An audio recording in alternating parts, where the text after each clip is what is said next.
nigérien. Votre avis? Oui, alors, vous savez, je vais encore une fois me répéter parce que la répétition est pédagogique. Je dis que c'est une bonne nouvelle, le retrait de ces forces d'occupation françaises sur les terres du Niger. Cependant, nous devons rester vigilants parce que je pense que les Français sont en train de retirer ces mercenaires du Niger, mais à l'heure où je vous parle, ils sont encore déployés un peu partout sur les terres africaines. C'est-à-dire maintenant qu'on retire officiellement les militaires français, on est en train de déployer des mercenaires de l'OTAN, notamment des militaires des ukro-nazis, des forces spéciales ukrainiennes, pour remplacer le travail que faisaient ces militaires, c'est-à-dire planifier, aider les attaques terroristes contre les pays africains. Parce que, je le répète encore une fois, le terrorisme qui se passe en Afrique, c'est un management de la terreur. C'est juste de la barbarie managée par les pays occidentaux, notamment les pays de l'OTAN. Tous savent qui sont ces hommes qui attaquent les pays africains et les populations. Et si vous observez bien, depuis l'annonce, depuis que le peuple du Niger a demandé le retrait de ces forces d'occupation françaises du Niger, on remarque que les attaques contre les militaires nigériens ont limite augmenté. Il y a une augmentation de ces attaques et on voit que les méthodes limite ont changé et que de plus en plus de militaires nigériens tombent lors de ces embuscades. Cela démontre que ce ne sont pas des simples terroristes qui attaquent les militaires africains, notamment au Niger, mais que ce sont des gens aguerris, ce sont des gens avec des méthodes limites des forces spéciales, et on le sait que derrière ces personnes qui se déguisent en disant qu'ils sont terroristes et qui font des vidéos pour dire Allah Akbar à chaque fois, etc., derrière se cachent des Occidentaux. Parce que nous savons qui ont créé ces groupes armés que les forces d'occupation françaises prétendent combattre au Niger. Donc quand on connaît un peu, on prend ce paramètre et on sait qui manage ces groupes. Le retrait des forces françaises du Niger doit au contraire augmenter le niveau d'alerte des autorités, de la population, pour dire maintenant ces personnes partent officiellement, mais officieusement, ils sont encore dans le pays avec leurs supplétifs, avec les suppôts, les traîtres à l'intérieur du Niger qui les aident, et donc il faut être vigilant. Et dès que on sait que la France ne va pas se retirer du continent africain et du... parce qu'elle ne...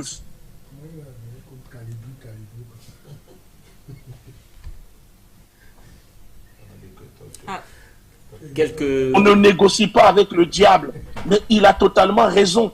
On ne peut pas négocier avec la France, il n'y a rien à négocier. La France n'est pas venue au Niger sur demande du peuple. Non, la France est venue occuper, envahir le Niger. Et donc, quand on demande à la France de partir, elle quitte le Niger les queues entre les jambes avec l'humiliation qu'elle subit en ce moment. Donc, vous savez qu'elle est déjà en train de riposter. Et c'est pour ça que nous disons, le problème avec nous les Africains, nous aimons toujours faire la fête pour tout et rien. Oui, les Français se retirent, mais les Français sont toujours là, parce que l'armée française se retire, mais ce n'est pas la France, l'impérialisme qui se retire du Niger, parce que le franc CFA est toujours là, les accords coloniaux sont toujours là, ce sont eux qui payent les fonctionnaires avec la Banque de France, avec cette monnaie nazie. Ça veut dire que la lutte ne fait que commencer. Donc nous devons renforcer notre vigilance tout en veillant à ce que les militaires français quittent le Niger, mais aussi, je le dis, l'armée d'occupation américaine. Vous savez, soyons réalistes, on ne peut pas demander à l'armée française de quitter le Niger et on laisse l'armée américaine au Niger. Mais l'un va avec l'autre, c'est deux visages d'une même pièce. Donc les Américains sont pires que l'armée française et eux, ils sont sans scrupules. Donc les Africains qui sont naïfs, ils pensent que on peut travailler avec les États-Unis, mais qui se disent souverainistes, anti-impérialistes, alors je vous dis, vous ne savez pas de quoi vous parlez. Je dis que l'armée française est en train de quitter le Niger, Mais nous devons enclencher maintenant le processus pour demander le départ des forces d'occupation américaines également du Niger. Sans cela, la déstabilisation du Niger par des groupes armés, par des terroristes, continuera parce que ce sont eux qui les financent. Le terrorisme a été créé par qui? Par les États-Unis. Al-Qaïda est une création des Américains. Daesh, c'est une création des Américains. Et ce que nous retrouvons en Afrique comme terrorisme, ce sont des branches low cost de ce terrorisme créé par les Occidentaux pour déstabiliser nos pays. Merci à vous, Monsieur Ngouti. D'ailleurs, que pensez-vous de ce retrait en deux étapes? On parle d'une première étape, bien sûr, avec la base de Oualam. 400 soldats français quitteront, ou du moins quittent le Niger en premier.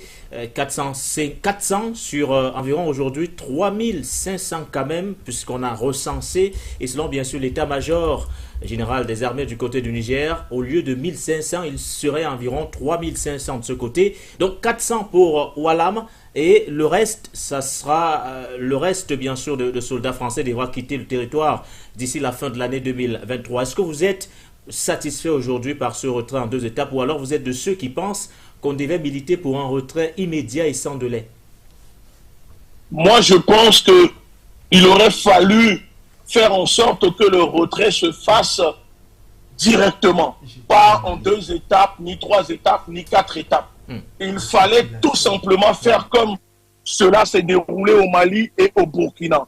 Ne pas laisser le choix.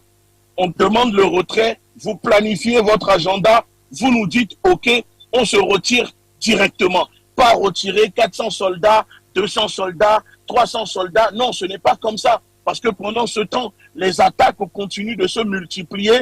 Ça veut dire que les autorités doivent surveiller ces retraits multiples qui se font en plusieurs étapes, tout en surveillant encore la sécurité du pays, protéger les biens et les populations du Niger. Vous comprenez que là, c'est trop d'énergie dépensée pour des occupants qui n'ont pas été invités par le peuple. Et donc, pour moi, il aurait fallu directement leur demander de quitter une seule fois les terres du Niger.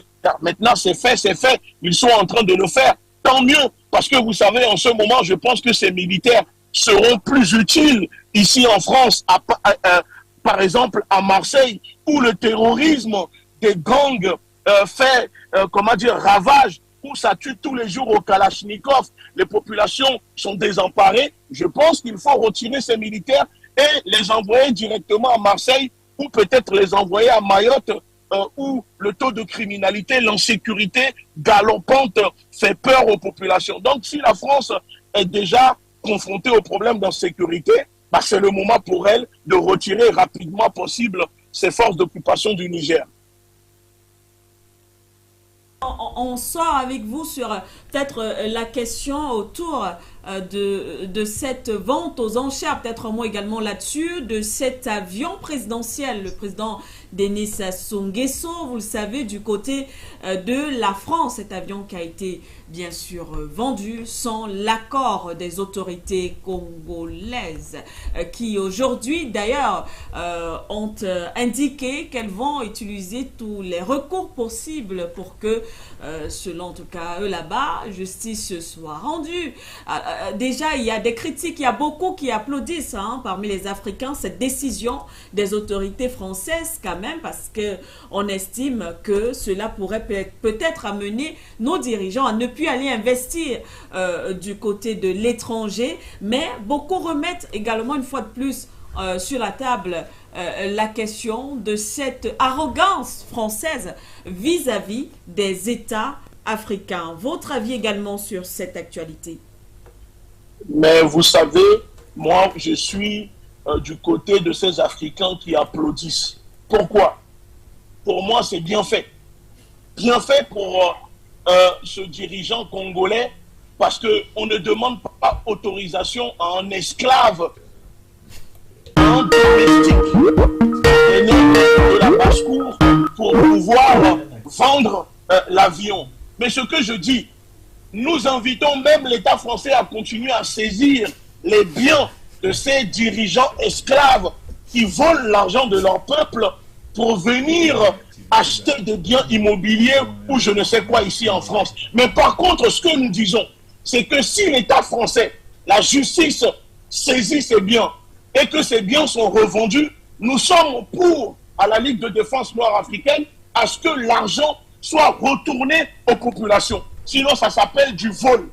C'est-à-dire, nous sommes d'accord pour que l'avion de Sassou Nguesso soit revendu, mais l'argent doit être reversé aux populations. Peut-être qu'il y a des associations au Congo qui aident les populations démunies. Il y a des structures congolaises qui ont besoin de financement. Il faut alors réinjecter de telles sommes au sein de ces structures pour permettre à ce que le peuple congolais en bénéficie. Parce que vous imaginez bien que si on redonne l'argent à l'État congolais, ils vont encore détourner pour aller s'acheter d'autres maisons, peut-être dans d'autres pays. Donc ce qui se passe aujourd'hui, ce n'est pas la première fois. Combien de fois nous avons fait des émissions pour parler de cela? Mais pourtant, ça continue. Il n'y a même pas 2 semaines, les biens des Bongo ont été saisis et ils ont demandé à ce que ces biens soient transformés pour les remettre aux Français. Vous voyez, c'est ça le problème, c'est-à-dire on appelle cela du vol. C'est une façon,